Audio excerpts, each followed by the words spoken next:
What does a man with everything to lose do when he's already lost it all and doesn't even know it?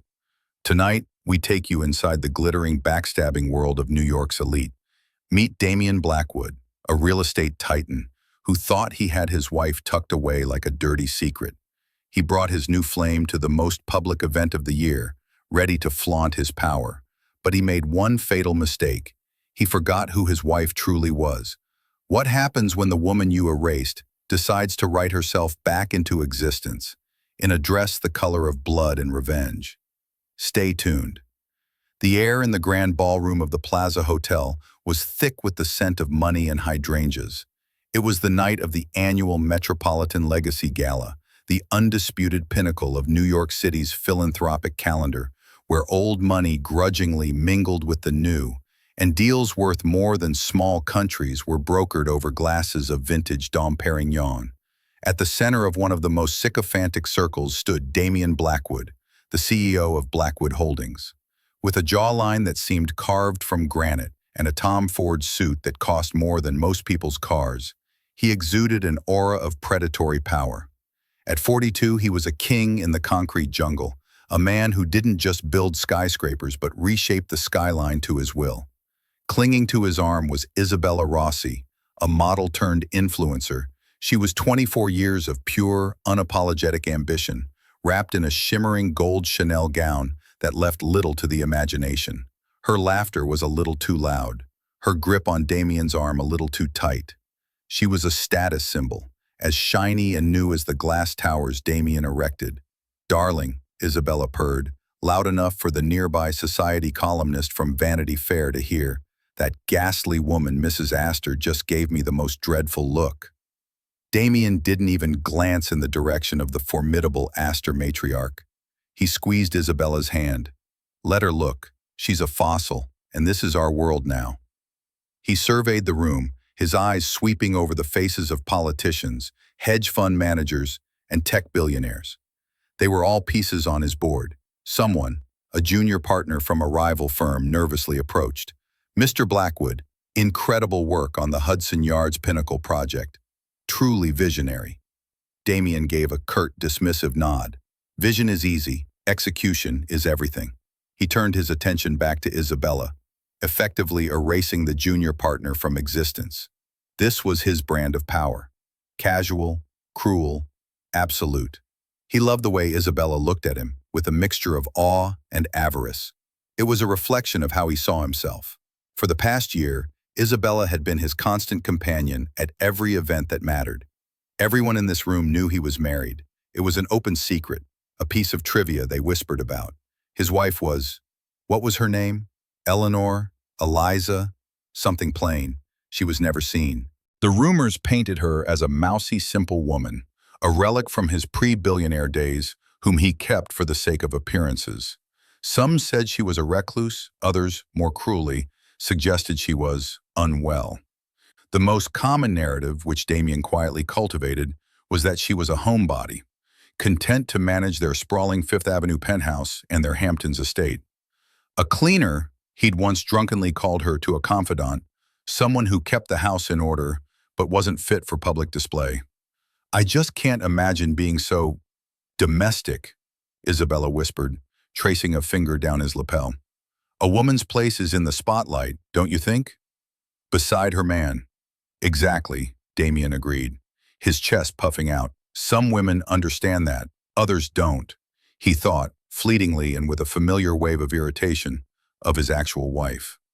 Eva. Her name was Eva. He could barely picture her face without a sort of gray, domestic haze around it. She was quiet, efficient, and utterly devoid of the fire that made Isabella so intoxicating. He hadn't had a real conversation with her in months. He left her instructions via his assistant, and she ensured the household ran with the silent, flawless precision of a Swiss watch. That was her purpose. The gala's host, a silver-haired philanthropist named Arthur Vanderbilt, a man whose lineage was so old his family probably owned the original deed to Manhattan, stepped up to the microphone. The chatter in the room softened to a murmur. "Welcome, friends, patrons, and visionaries," Arthur's voice boomed, rich with authority. "Tonight, we celebrate not just the legacy of our great city, but the bold new futures we are all building together. Damian smirked. He was the future. He was building it. He drained his champagne and signaled for another. He was on top of the world. He felt invincible. Isabella leaned in, her lips brushing his ear. When are you finally going to get rid of her, Damian? The prenup can't be that bad. I want to be the real Mrs. Blackwood. Patience, my jewel, he murmured, his hand straying to the small of her back. These things take time, strategy. In truth, he'd put off the divorce because it was a messy piece of administration he couldn't be bothered with. Eva was convenient, unseen, unheard, and undemanding. Why disrupt a functional system? Arthur Vanderbilt continued his speech, but Damian had stopped listening. He was scanning the room for his next target, a Japanese investor he planned to charm. But then Arthur paused, a genuine, warm smile spreading across his face. And now, Arthur announced, his voice taking on a special resonance.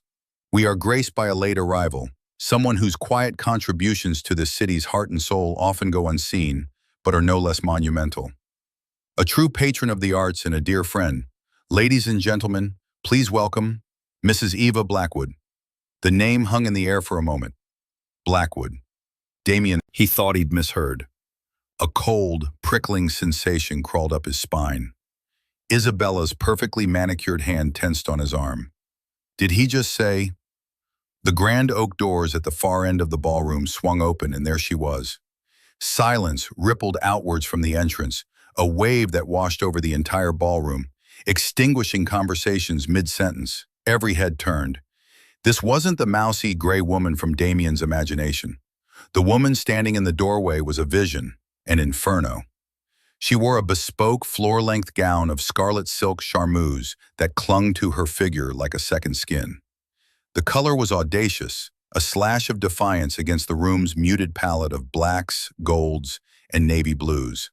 Her mousy brown hair, which Damian hadn't seen out of a simple bun in years, was styled in glamorous, cascading waves of a rich chestnut, catching the light of the chandeliers. A necklace of breathtaking diamonds, the legendary Winston cluster he had thought was locked in their vault, graced her collarbone, and her face, which he always found unremarkable, was transformed. Her makeup was subtle yet striking, accentuating high cheekbones he'd never noticed, and a full, crimson-painted mouth set in a look of serene, unassailable confidence. She wasn't just a woman in a red dress, she was the embodiment of power. She paused at the threshold, her cool, gray eyes sweeping across the stunned assembly, a queen surveying her court. She didn't look angry or hurt. She looked like she owned the place, and then her eyes found his. Across the sea of shocked faces, she held his gaze. There was no flicker of emotion in her eyes, no pain, no jealousy, just a calm, chillingly clear assessment. It was the look of a predator that had just spotted its prey. Isabella gasped, her voice a panicked squeak. Damian, who is that? Damian couldn't speak. His throat was tight, his mind a maelstrom of confusion and a terrifying, unfamiliar emotion. Fear. The world he had so carefully constructed, the narrative he had so meticulously controlled, had just been blown apart by a woman in a red dress. His cleaner wife had just walked in, and she had come to clean house. The silence in the ballroom stretched for an eternity, thick and heavy. It was broken by a single, authoritative voice. Eva, my dear, you finally made it. Arthur Vanderbilt descended the dais with the spryness of a man half his age. He strode towards Eva, his arms outstretched, completely ignoring the collective gasp of the city's elite. He kissed her on both cheeks, a familiar, affectionate gesture that spoke of a deep and long-standing rapport. You look absolutely breathtaking, Arthur declared, his voice carrying through the now silent room. That dress, a masterpiece, is that a new Galliano? Eva's lips curved into a small, enigmatic smile. He made a few adjustments for me. I'm glad you approve, Arthur. Her voice was not the quiet, hesitant thing Damian remembered. It was low, melodious, and carried the effortless authority of someone accustomed to being listened to. The spell was broken. A frantic, high-pitched wave of whispering erupted throughout the ballroom. Is that her? I thought she was frumpy. My God, look at the Winston diamonds. What is going on? Damian stood frozen, a statue of disbelief and rising fury. Isabella was tugging at his sleeve, her face a mask of panic. Damian, do something. Everyone is staring. She's making a scene. But Damian couldn't move. His brain was struggling to reconcile the two images of his wife. The one in his mind was a ghost who haunted the hallways of his penthouse, clad in beige cardigans and sensible shoes, her greatest ambition for the day being to ensure the polish was correctly applied to the mahogany. This woman, this creature of fire and diamonds, was a stranger. Eva, with Arthur Vanderbilt on her arm, began to move through the room. It was not the hesitant, wallflower shuffle of a social novice. It was a royal procession. People parted before her as if by instinct. The city's most powerful figures, men and women who would barely give Damian the time of day, turned to greet her with deference and warmth. Eva, darling, you must come visit us in the Hamptons, cooed Beatrice de la Renta, a woman who controlled three of the country's most influential art foundations. Mrs. Blackwood, a word, if I may, beckoned Kenji Tanaka, the very Japanese investor Damian had been planning to corner. My wife and I were just admiring the gallery you endowed at the Met. Damian's head was spinning. The gallery? Eva had endowed a gallery? With what money? His money? He hadn't approved any such donation. He would have known. The accounts, the trusts, the foundations, he controlled them all, didn't he? He watched, dumbfounded, as his meek, invisible wife held court, discussing impressionist art with one person and the finer points of a recent Supreme Court ruling with another. She moved with an elegance and intelligence he had never, not once, glimpsed. It was as if she had been hiding an entire universe of herself from him. The humiliation was a physical thing, a hot flush that crawled up his neck. He was being upstaged, eclipsed in his own world by the woman he had dismissed as little more than a high-class housekeeper, and she was doing it without so much as a single accusatory glance in his direction. Her indifference was more insulting than any screaming match could ever be. She was simply erasing him, just as he had tried to erase her. Isabella, realizing she had become an accessory to her lover's public castration, was practically hyperventilating. This is a disaster. She planned this, Damian. This is an attack. Be quiet, he hissed, his voice dangerously low. The shock was finally beginning to curdle into a cold, hard rage. He dislodged Isabella's hand from his arm and started to push his way through the crowd towards his wife. The sycophants who had been surrounding him only moments before now averted their eyes, pretending to be deeply engaged in conversation. The shark had blood in the water, and it was his own. He reached her just as she was finishing a conversation with a senator. Arthur Vanderbilt saw him coming, and his genial expression hardened into a subtle, protective glare. Eva, Damian said, his voice tight. He tried to project authority, but it came out sounding strained. She turned to face him slowly. Up close, the transformation was even more jarring. The eyes that he remembered as perpetually downcast were now looking straight at him, clear and steady. They were the color of a stormy sea. Damian, she acknowledged him, her tone perfectly neutral, as if greeting a passing acquaintance. What is the meaning of this? He demanded, keeping his voice low and vicious. What game are you playing? Her lips curved into that same infuriating, serene smile. Game. I'm simply attending a gala, Damian. I believe my invitation specified my name, Mrs. Eva Blackwood. Surely you haven't forgotten it. You've never come to one of these before. Ever. I was busy, she replied simply. Busy? Busy doing what? Arranging flowers? He sneered, the insult reflexive.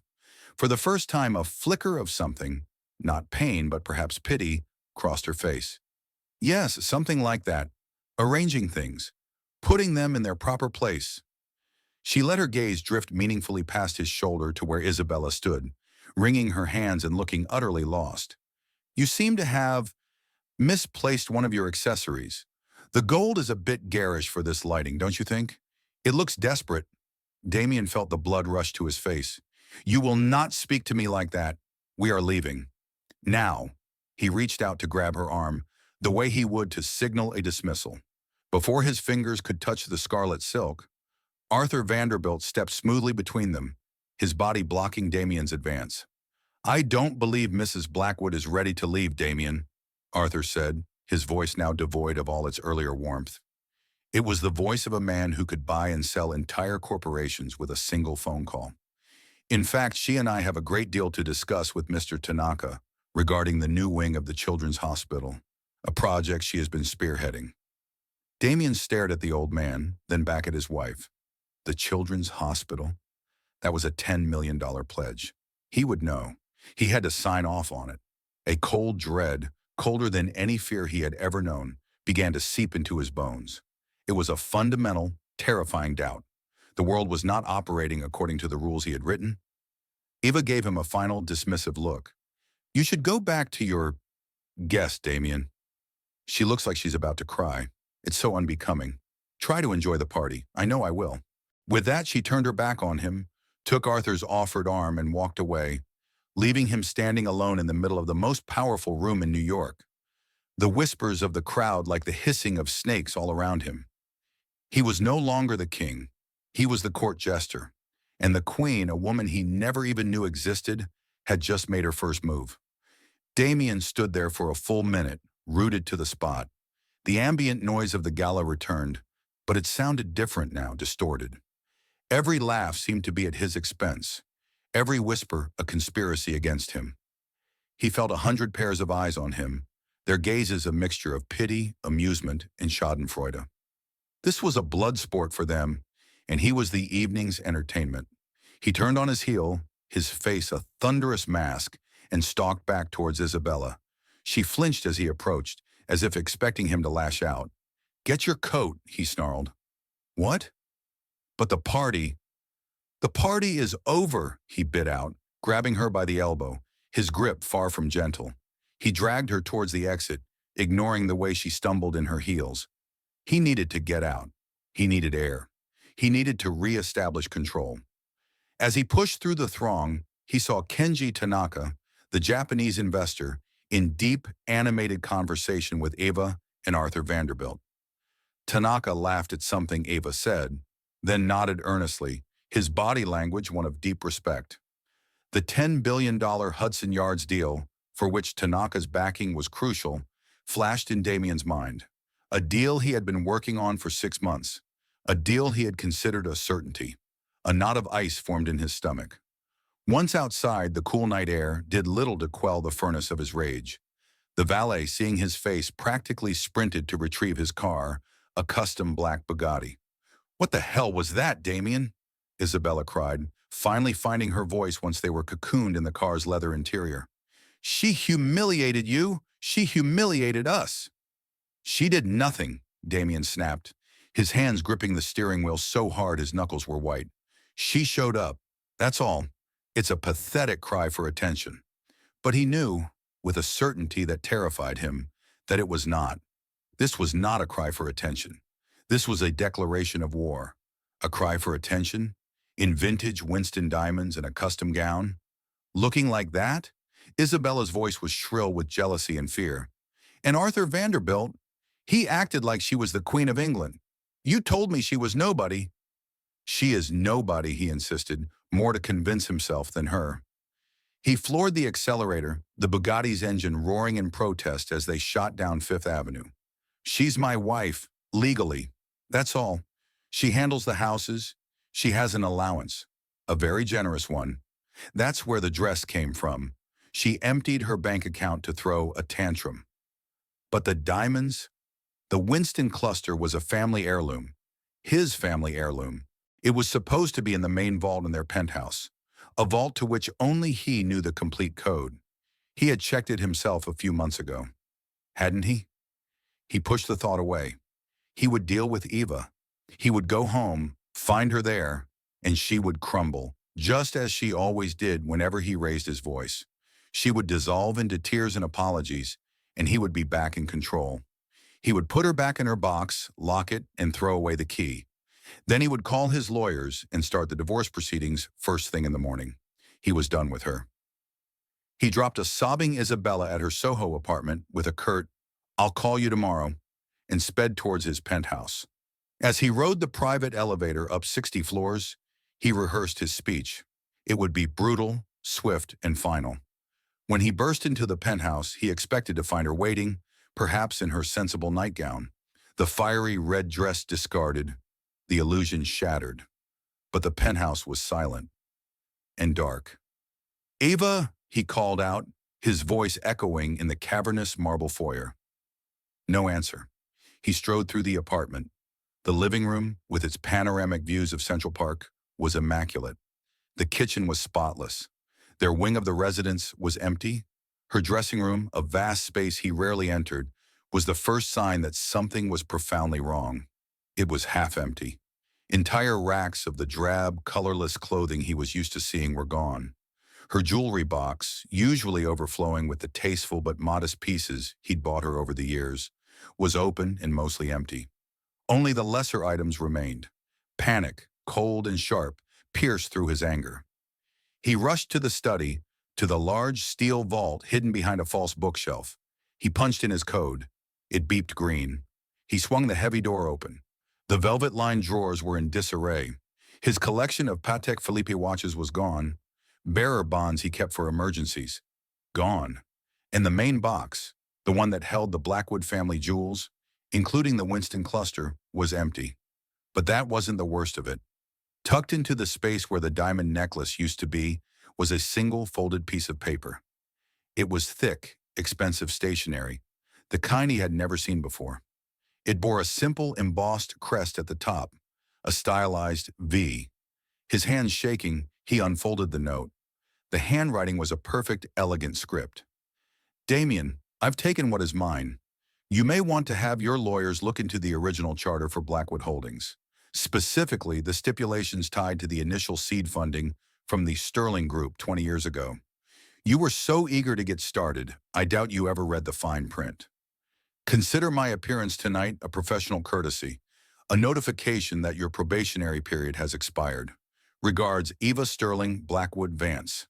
The name hit him like a physical blow. Sterling Group.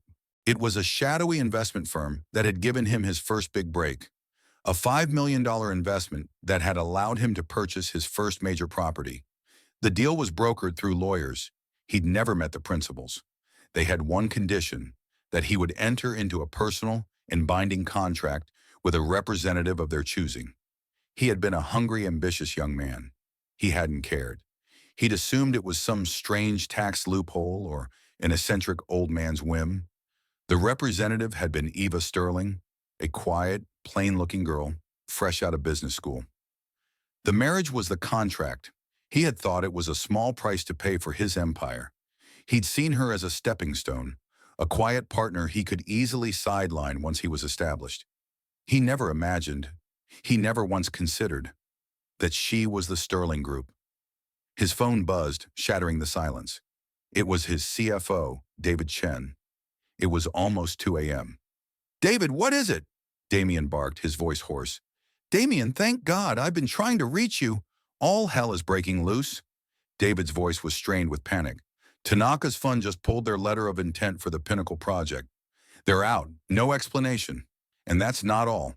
The board has called an emergency meeting for 9 a.m. tomorrow. I got the notification an hour ago.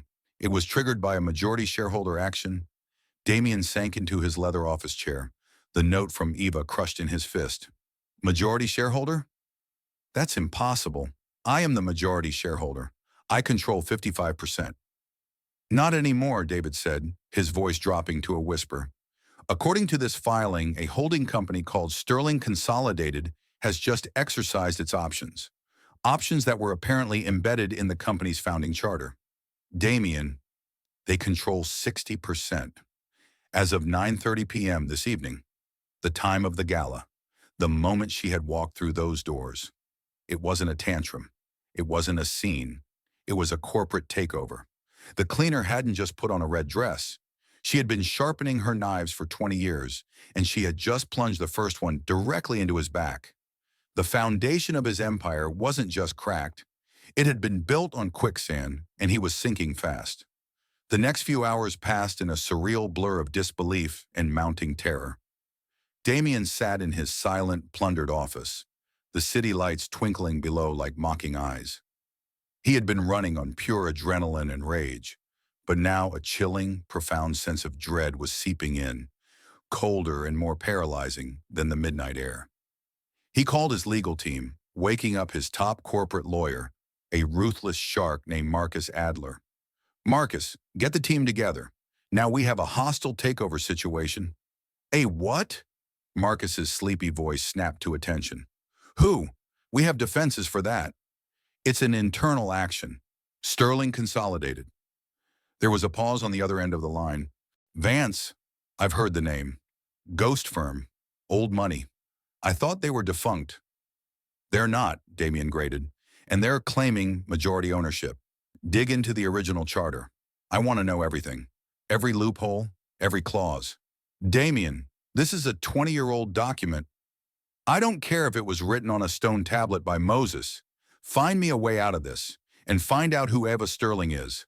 I want to know her family, her history, everything. He hung up and stared at the note again. Probationary period. The words were an insult of unimaginable arrogance. His life, his success, his entire identity as a self-made titan, had it all been a test? A long-term performance review conducted by the quiet woman he shared a home with. The absurdity of it was almost enough to make him laugh, but the sound that escaped his throat was a choked, desperate gasp. He began to frantically search his own digital archives, pulling up the original incorporation documents for Blackwood Holdings, and there it was, a name he hadn't thought about in 2 decades, Sterling Group LLC, listed as the primary seed investor. He scrolled through the dense legalese, his eyes scanning for the clauses Marcus had mentioned. He found it in an appendix, under a section titled Special Covenants. The language was archaic, convoluted, but the meaning was brutally clear. The Sterling Group's investment was contingent on the personal union between Damian Blackwood and Eva Sterling. The shares they held, a formidable 20% at the time, came with dormant options. These options could be triggered by a breach of fiduciary or personal faith, as determined by a majority vote of the Sterling Group's secretive board. Upon activation, these options would convert a series of preferred, non-voting shares held in offshore trusts into common voting stock, granting Sterling Consolidated, the group's primary holding company, a controlling interest of 60%, a breach of personal faith. He had brought his mistress to a gala and publicly flaunted her. He had treated the principal of the Sterling Group like a servant for 2 decades. It wasn't just a breach, it was a detonation. Who was she? The answer came not from his frantic lawyers, but from a simple, public source. He typed Eva Sterling into a search engine. For years, this search had yielded nothing, as if she were a ghost. But now something had changed. The privacy shields were down. The first result was a recent press release from the Vanderbilt Foundation, announcing Mrs. Eva Sterling Blackwood as its new chairperson. The second was an article from a niche art world journal detailing her anonymous, multi-million-dollar acquisitions of modern art over the past decade. The third and most damning was a link to an old archived article from the Wall Street Journal from 30 years ago, titled The Reclusive Genius of Wall Street, Who is Alexander Vance? The article described Alexander Sterling as a legendary but intensely private financier, a man who had built a multi-billion-dollar empire in the 70s and 80s through shrewd, almost prescient investments. He was a kingmaker who despised the spotlight. The article mentioned he had one heir, a daughter, Eva, who was said to have inherited his brilliant strategic mind. After Alexander Vance's death, the family and their fortune had seemingly vanished from the public eye, managed by a labyrinth of trusts and holding companies. Damian felt the blood drain from his face. He hadn't married the daughter of a minor investor. He had married the sole heiress to one of the most powerful and secretive fortunes in the country. He had been handed the keys to the kingdom and had been too arrogant, too self-absorbed to even realize he was holding them. He started to see the last 20 years in a horrifying new light. The lucky breaks, the uncanny timing of his property acquisitions, the way rivals would suddenly and inexplicably back out of a deal. He had attributed it all to his own genius, his gut instinct. But was it? He remembered a time 10 years ago when a competitor, a ruthless developer named Silas Croft, was about to snatch a prime piece of midtown real estate from him. Damian had been outmaneuvered. Then, overnight, Croft's primary lender had pulled his financing due to a sudden, unexpected regulatory scandal. Damian had swept in and bought the property for a fraction of its worth. He'd celebrated it as his most brilliant victory. He remembered Eva being quiet and withdrawn for a few weeks around that time, spending long hours in her home office, a room he never entered. He'd assumed she was planning a dinner party. He now saw her as she must have been, a ghost in his machine, the silent strategist behind the curtain, cleaning up his messes, clearing his path, ensuring the investment, him, yielded the expected returns. She wasn't the housekeeper. She was the architect. He was just the flashy facade she'd built. The call from Marcus came back around 7 a.m. The lawyer sounded exhausted and defeated. "It's ironclad, Damian. Whoever drafted this was a legal genius or a sadist. The covenants are tied to the very DNA of the company. You can't separate them. The marriage, your personal conduct, it was all part of the deal. By publicly disrespecting her, you gave her everything she needed to trigger the breach of faith clause. It's airtight." "So what do I do?" Damian asked, his voice hollow. "You go to that meeting at 9 a.m. and you pray," Marcus said bluntly. "You pray she's willing to negotiate a severance package. Because as of right now, you don't own a controlling interest in your own company. You're just an employee. And I have a feeling your annual review is going to be brutal." Damian didn't even bother to change his tuxedo from the night before. It was rumpled and smelled of stale champagne and failure. He walked into the Blackwood Holdings boardroom at 8:59 a.m. The long mahogany table was already filled.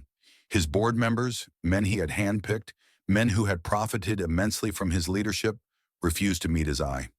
They stared at the table, at their phones, at anything but him. At the head of the table, in the chairman's seat, his seat, sat Eva.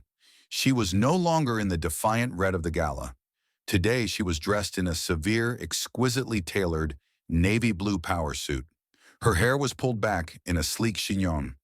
She wore no jewelry except for a simple, elegant watch on her wrist. She looked calm, focused, and utterly in command. Arthur Vanderbilt sat at her right hand, his expression grim and resolute.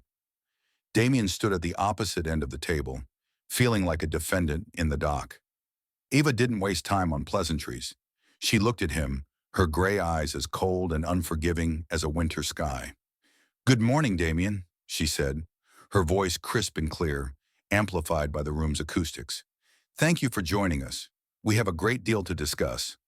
The first item on the agenda of Sterling Consolidated, the new majority shareholder of this company, is the leadership of Blackwood Holdings. The floor is now open for motions." Arthur Vanderbilt spoke immediately, his voice resonating with gravitas. "I, Arthur Vanderbilt, representing the Vanderbilt Trust, and as a proxy for the board of Sterling Consolidated, move to remove Damian Blackwood from his position as Chief Executive Officer and Chairman of the board, effective immediately, for gross mismanagement and breach of fiduciary and personal duty as stipulated in the founding charter." It was a coup de grace delivered with surgical precision. The unraveling was complete. He had spent his life building a tower, only to find out at the very top that he didn't even own the land it was built on. The motion hung in the sterile, air-conditioned boardroom. For a heartbeat, there was only the sound of Damian's own ragged breathing. He looked down the long, polished table at the faces of his board members. He saw no support, no loyalty, only fear and self-preservation. They were rats, and the ship was sinking. "Is there a second?" Eva asked, her voice calm and even. A hand went up. It belonged to David Chen, his CFO, the man who had been his right hand for a decade. David wouldn't look at him. "I second the motion," David mumbled, his face pale. "All in favor?" Eva's gaze swept the room. One by one, hands were raised. Unanimous. It was over. In less than 5 minutes, 20 years of his life's work, his identity, his very name, had been stripped from him. He was no longer Damian Blackwood, the Titan. He was just Damian. A bitter, hysterical laugh threatened to bubble up from his chest. "So this is it," he said, his voice cracking. 20 years. I built this company from nothing, and you waltz in and take it with a piece of paper?" Eva leaned forward, her hands clasped on the table. For the first time, she allowed a sliver of emotion to show in her eyes. Not anger, but a profound, weary disappointment. "You didn't build this from nothing, Damian," she said, her voice cutting through his self-pity. "You built it with my family's money. You built it with my father's reputation, and you built it with my strategies. I was the ghost in your machine, the cleaner who tidied up your impulsive messes and turned your half-baked ideas into profitable realities." She gestured to a screen on the wall. It flickered to life, showing a complex flowchart of shell corporations and offshore accounts, all linked to a central entity. Sterling Consolidated. "The deal with Silas Croft 10 years ago?" she continued. "His lender didn't just pull his financing. I bought his debt through a third-party entity and called it due. The zoning variance for the East River Tower that miraculously got approved? I spent 6 months lobbying the city council through a foundation I control. The hostile takeover you fought off from Sterling Global? Sterling Global is and always has been a subsidiary of the Sterling Group. It was a test, Damian. One of many you failed." The board members shifted uncomfortably. They were hearing for the first time that the company's greatest triumphs were not the work of the man at the end of the table, but the quiet woman at the head. "I honored my father's wishes," Eva said, her voice dropping slightly. "He believed you had potential, a raw ambition that, if properly guided, could create something magnificent. He made the marriage a condition because he knew you couldn't be trusted. He wanted someone on the inside to protect his legacy. I was that protector. My only duty was to the company and the Sterling name. Your role was to be the face, the engine, and in return for that privilege, all you had to do was show a modicum of respect, of decency." She paused and her gaze hardened again. "But your ego couldn't allow for a silent partner. You had to believe you were a self-made king. So you diminished me. You erased me. You kept me in a gilded cage and called me your cleaner. And then you had the audacity to flaunt your infidelity, your disloyalty, in the most public forum imaginable. You didn't just breach a contract, Damian. You spit on my father's grave. You made it personal." He had nothing to say. There were no arguments left. Every word she spoke was a nail in his coffin. "The vote is passed," Eva announced, her tone shifting back to business.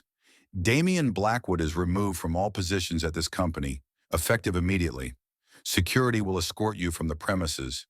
Your personal effects from the office will be couriered to an address of your choosing. The company car, the penthouse, the jet, they are all corporate assets. You will have 24 hours to vacate the residence." Security. She was having him thrown out of his own building like a disgraced mailroom clerk. The humiliation was absolute, a perfect, crushing weight. "As for your compensation," she added, as if as an afterthought, "your employment contract is now void due to gross misconduct. However, the prenuptial agreement we both signed is still very much in effect. I am a believer in honoring contracts." A tiny spark of hope flickered within him. The prenup. It was ironclad, written by his own lawyers. It protected his assets completely. Eva saw the look on his face, and her lips twisted into a wry, merciless smile. "It states that, in the event of a divorce, you will retain all assets held in your name, and I will retain all assets held in mine. A fair arrangement." She gestured to the screen again. "As you can see, all major assets, the stock portfolio, the real estate, the art collection, the cash reserves, have always been held in trust by Sterling Consolidated. You, Damian, personally own a checking account with a balance of $78,000, a portfolio of speculative stocks that are currently down 90%, and a vintage motorcycle. I have no claim on them. They are all yours." The room spun. He was not just fired. He was ruined. 2 uniformed security guards, men who had saluted him that morning, entered the room and stood on either side of him. It was time. As he was led out, a pariah in his own kingdom, his phone buzzed. He looked down. It was a text from Isabella. "I just saw the news alerts. Is it true? Are you really out? They're saying you're broke. Please tell me it's not true." He didn't have to answer. A minute later, another notification popped up. It was from Instagram. Isabella Rossi just posted a new story. He clicked on it, a masochistic impulse driving him. It was a black screen with white text. Sometimes you learn the truth about people, and you have to make the difficult choice to walk away and protect your own peace, sending love and light to everyone who has been deceived. Know your worth, nourish new beginnings. She had already cut him loose, repositioning herself as a victim before his office chair was even cold. The final pathetic betrayal. As the elevator doors closed, cutting off his view of the Blackwood Holdings logo, Damian Blackwood finally understood. Eva wasn't just a cleaner, she was a demolitions expert, and she had just brought his entire world crashing down around him. The red dress wasn't a statement. It was a warning siren, and he had been too deafened by his own arrogance to hear it. 1 month later, the name on the gleaming skyscraper at the heart of Manhattan had changed. The bold, aggressive letters spelling out Blackwood Holdings were gone, replaced by a quieter, more elegant script. Sterling Enterprises. The change was more than symbolic. It was a rewriting of history. The city which thrived on scandal had moved on. Damian Blackwood was last week's news, a cautionary tale whispered at cocktail parties. After being unceremoniously dumped by Isabella via an Instagram story, he had become a ghost. The tabloids reported he had vacated the Fifth Avenue penthouse and was staying with an old college friend in a small apartment in Queens.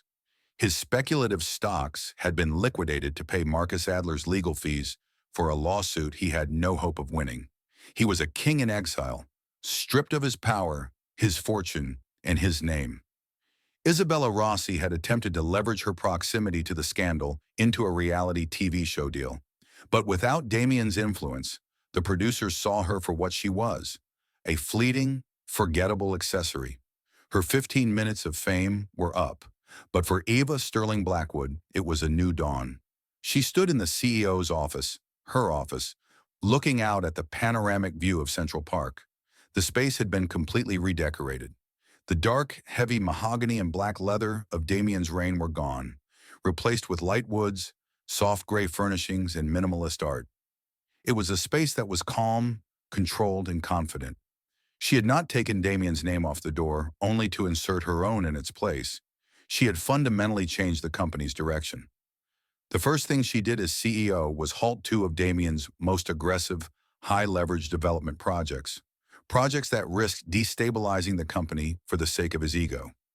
Instead, she redirected those funds into the charitable wing of the company, fully funding the new children's hospital wing and establishing a new foundation for affordable housing initiatives in the city's underserved boroughs. The move was met with skepticism from some of the old guard on Wall Street, who saw it as soft, but with praise from the press and the public. Under Damian, Blackwood Holdings had been seen as a predator. Under Eva, Sterling Enterprises was quickly becoming known as a pillar of the community. Her quiet, strategic philanthropy over the years had built a reservoir of goodwill that she was now cashing in. The stock price, after an initial dip, had stabilized and was now climbing steadily. Arthur Vanderbilt walked into her office, holding 2 cups of coffee. "The board has approved the housing initiative," he said, a proud smile on his face. "Unanimously, David Chen is proving to be a surprisingly effective CFO now that he's not living in fear." Eva took the cup, her lips curving into a small smile. "David is a good man. He was just working for a bad one.